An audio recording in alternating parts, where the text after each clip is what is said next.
Green card নিয়ে দেশে ভ্রমণের ক্ষেত্রে আমি আরেকটি প্রশ্ন একটু মইন ভাই জানতে চাই। আমার হ্যাঁ। ক্ষেত্রে দর্শকরা যারা অ্যাসাইলাম কেসের মাধ্যমে গ্রিন কার্ড পেয়েছেন তারা দেশ ভ্রমণের ক্ষেত্রে একটু ভয় পান, তাদের ক্ষেত্রে কতটুকু সতর্কতা আছে?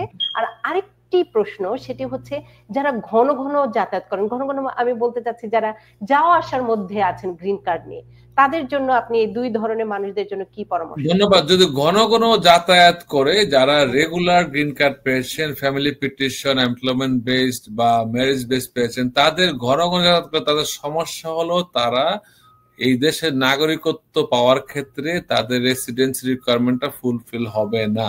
আর যারা গ্রিন কার্ড পেয়েছে অ্যাসাইলামের মাধ্যমে, তাদের সমস্যা হলো তারা দেশে তাদের সমস্যা আছে বিদায় গ্রিন কার্ড পেয়েছে, তাদেরকে রিএন্ট্রি পারমিট নিয়ে যেতে হয়। তারা যদি ঘন ঘন যাতায়াত করে তখন তো তার কোনো সমস্যা নাই এই জিনিসটা। তাদের জন্য একটু সতর্ক থাকা উচিত, রিএন্ট্রি পারমিট নিয়ে অ্যাডভান্স পেরোল নিয়ে যাওয়া উচিত তাদের জন্য।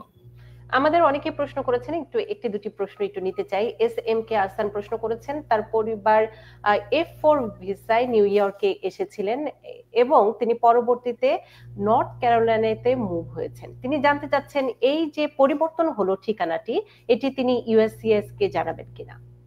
অবশ্যই জানাবেন।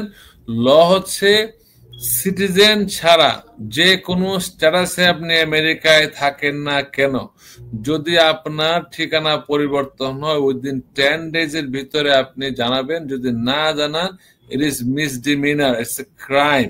এটার জন্য আপনার এনটিএ পেতে পারেন, যে আমেরিকা থেকে বের করে দেওয়ার জন্য। কিন্তু যদি মনে করেন যে আপনি এই ঠিকানায় ফেরত আসবেন বা আপনার চিঠিপত্র পাচ্ছেন, আপনি ডোমিসাইল চেঞ্জ করেন। ডোমিসাইল বলতে হচ্ছে ধরেন আপনি উদ্দেশ্য নিয়ে মুভ করলেন, ফ্লোরিডাতে থাকবেন, আপনি আইডি চেঞ্জ করলেন, that means you are intending to move to Florida or you intended to move to Florida. কিন্তু এই ক্ষেত্রে আপনাকে মাস জানাইতে হবে। যদি মনে করেন নিউ ইয়র্ক থেকে বেড়াইতে গেছেন কোথাও 1 মাসের জন্য, যে ভাবতেছেন এখানে আমার চিঠি আসে কিন্তু আপনার তো হয়তো আপনি ফেরত চলে আসবেন, এখনো ডিসাইডেড না, but you still have this New York address, তখন এটা আপেক্ষিক ব্যাপার। সুমন হোসেন প্রশ্ন করেছেন যারা সাপোর্টিং ডকুমেন্ট দেয় সেই ডকুমেন্ট দিলে তাদের কোনো সমস্যা হবে কিনা। সাপোর্টিং ডকুমেন্ট বলতে উনি হয়তো বোঝাতে চাচ্ছেন অ্যাফিডেভিট অফ সাপোর্ট। এই লটা অতি শীঘ্রই হয়তো কার্যকর হবে। যারা ট্রাম্প যেহেতু অতীতের সব ল গুলা কার্যকর করছে, এটাকে বলা হয় আমাদের যে পাবলিক চার্জ, যেটা যদি আসে এমনও হতে পারে এখন যেই রকম ভাবে ট্রাম্প শুরু করে যদি আইনটা সে যদি এনফোর্স করার চেষ্টা করে, বিগত বছরে আমরা যাদেরকে সাপোর্ট দিয়েছি হয়তো তাদের মেডিকেল টাকা আমাদের দিতে হইতে পারে, হয়তো নোটিশ আসতে পারে, নেভার নো। এইভাবে যদি চলে সে হয়তো আমাদের তো চাইতে পারে তোমরা যারা সাপোর্ট দিচ্ছ তোমরা হয়তো 10 জনের তাদের খরচ তো তারা সরকারের বার্ডেন হয়েছে, সরকারের পাবলিক চার্জে এই খরচটা তো দিতে পারে, এই নেভার নো। কারণ আমরা তো আইন তো আমরা বুঝাই নিছি। কিন্তু এই যে হয়তো হবে না, কিন্তু এটা সিরিয়াস ব্যাপার।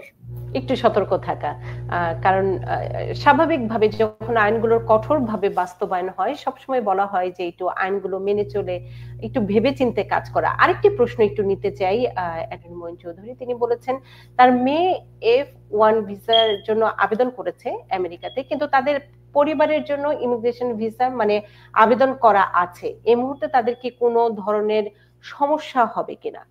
মানে উনি জানতে চাইছেন পারিবারিক ভিসার জন্য যেহেতু আবেদন করা আছে, তার মানে হাজবেন্ডের বোন আবেদন করে রেখেছেন, এই মুহূর্তে ওই মেয়েটি কি আবার স্টুডেন্ট ভিসার জন্য আবেদন করলে কোনো সমস্যা হবে কিনা। ধন্যবাদ। স্যামেন্ডাসে চলতে পারে, যেহেতু উনার পরিবার থেকে আবেদন করা হয়েছে হয়তো F4 ক্যাটাগরি, এটা অনেক সময়ের ব্যাপার। যদি আপনি বৈধভাবে অন্য কোনো ভিসায় আসেন ভয়ের কোনো কারণ নাই, কিন্তু একটা কথাই বলবো, মিথ্যার আশ্রয় নেবেন না, যখন যা প্রশ্ন করে উত্তর দেবেন।